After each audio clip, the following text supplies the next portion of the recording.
Se le concede el uso de la palabra al senador Ángel Benjamín Robles Montoya, del Grupo Parlamentario del Partido de la Revolución Democrática, para fijar su posicionamiento.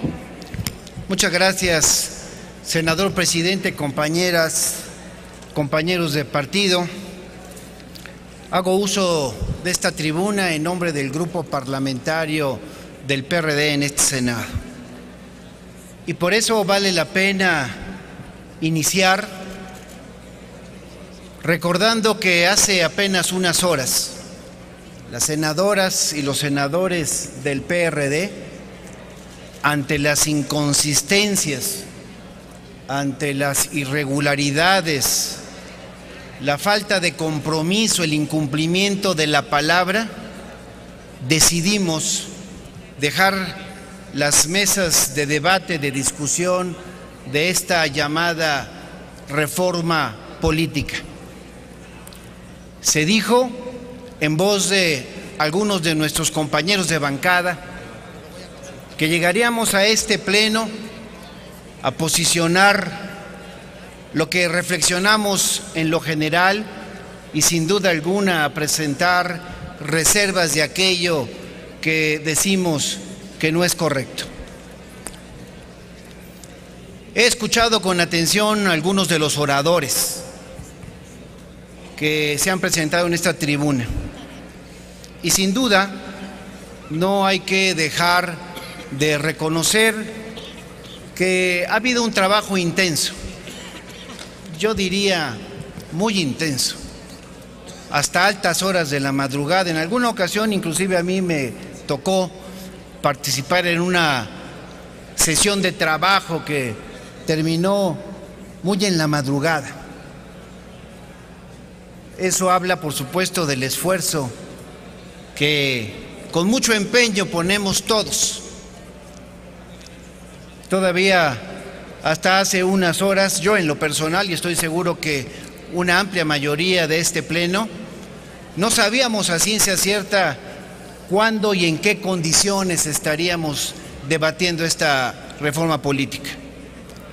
No conocíamos incluso a detalle el dictamen que hace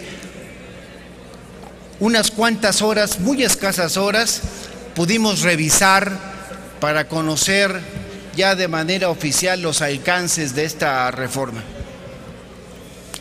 Si pudiese yo resumir, y no quiero caer de verdad en una ironía insultante, pero este es el resultado de todo este esfuerzo.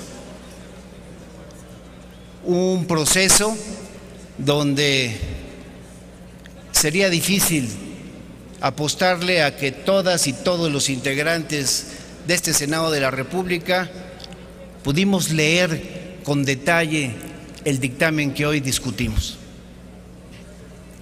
Sí, la verdad es que es una lástima que teniendo una oportunidad tan grande, la estemos desperdiciando con este tipo de actitudes parlamentarias. Compañeras y compañeros, senador presidente, dice pomposamente el compromiso número 90 del Pacto por México.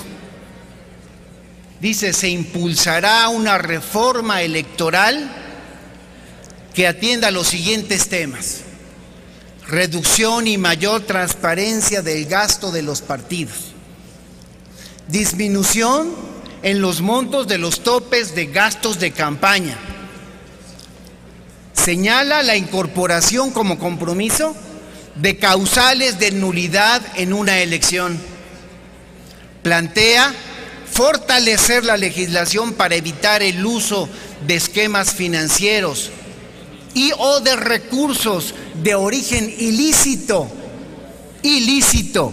con el propósito de inducir y coaccionar el voto.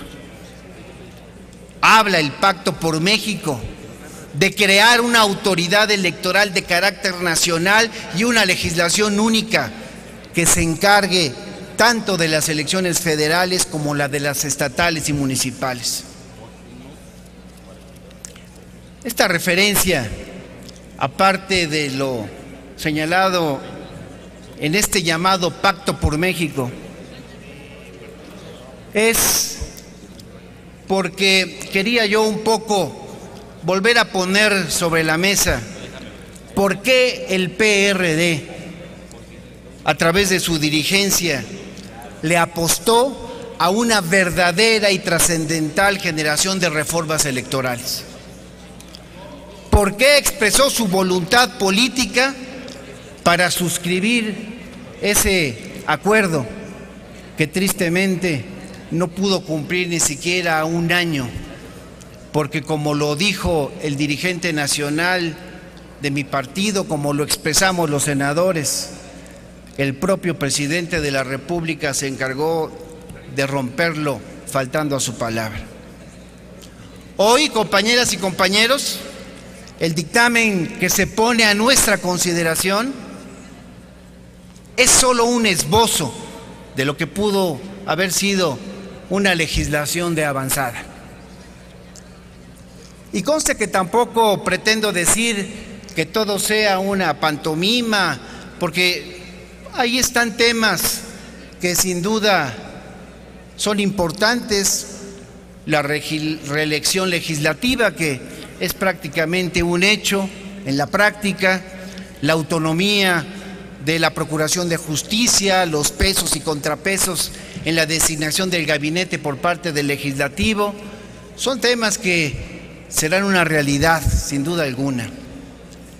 Sin embargo, compañeras y compañeros, también quiero decir que el oficialismo, con la participación de algunas compañeras y compañeros senadores de otras fuerzas políticas, no se atrevieron a crear una autoridad nacional encargada del universo de las elecciones que disminuyera el dispendio de recursos económicos, tanto en la preparación como en la organización de las elecciones. Y tampoco mermaron algo que era fundamental, el monopolio del sufragio en las entidades federativas. Compañeras y compañeros senadores, hay que decirlo y hay que aceptarlo para poder corregirlo en algún momento. Nos estamos quedando cortos en esta materia. Para el PRD, crear un instituto nacional capaz de hacerse cargo de las elecciones en el país era viable. Era viable toda vez que actualmente el IFE integra, como todos lo sabemos, pues el padrón que utilizan todas las elecciones del país, administra las pautas y monitorea todos los medios electrónicos. También es inevitable que en cada proceso electoral los institutos estatales electorales suscriban convenios de colaboración con el IFE en materia de capacitación y educación electoral, en materia de monitoreo de medios y de propaganda de resultados preliminares. Convenios ciertamente que vale la pena recordar. Por ellos el IFE cobra a cada entidad, a cada instituto, entre 4 y 10 millones de pesos. Pero también hay que recordar lo que comparte la lista de los funcionarios electorales de las mesas directivas de casilla para sus jornadas electorales estatales. Por ello digo que la organización electoral era perfectamente posible con una instancia única federal y representaba una forma de descontaminar los órganos electorales y nombrar funcionarios profesionales honorables. En el PRD, compañeras y compañeros, compartíamos el proyecto que demostraba la voluntad y visión del Estado que entendíamos se requiere y que se requiere una profunda reingeniería electoral. Sabíamos, compañeras y compañeros, que el realizar solo reformas o parches prolongarán los vicios que han minado la credibilidad de los resultados electorales y, por tanto, la legitimidad de la propia democracia mexicana. Hoy, sin embargo, el dictamen de esta reforma, hay que decirlo con esas palabras, es medianoplacista. El mayor argumento que justifica la creación de una sola autoridad electoral es económico, hay que recordarlo. Los gastos de más de 30 institutos electorales locales, más el federal, pues resultan hoy en día excesivos tomando en cuenta, como todos sabemos, la tendencia para que las elecciones sean cada vez más simultáneas o concurrentes. Y podría yo pasarme varios minutos señalando las cifras de los miles y millones de pesos, pero déjenme darles un ejemplo. En el Estado de México, en el 2012, el Instituto Local erogó 2,000 millones de pesos, mientras que el IFE en esa misma entidad federativa erogaba otros 1,000 millones, 3,200 millones de pesos. Por eso nos preguntábamos si realmente merecía la pena tener dos institutos haciendo el mismo trabajo.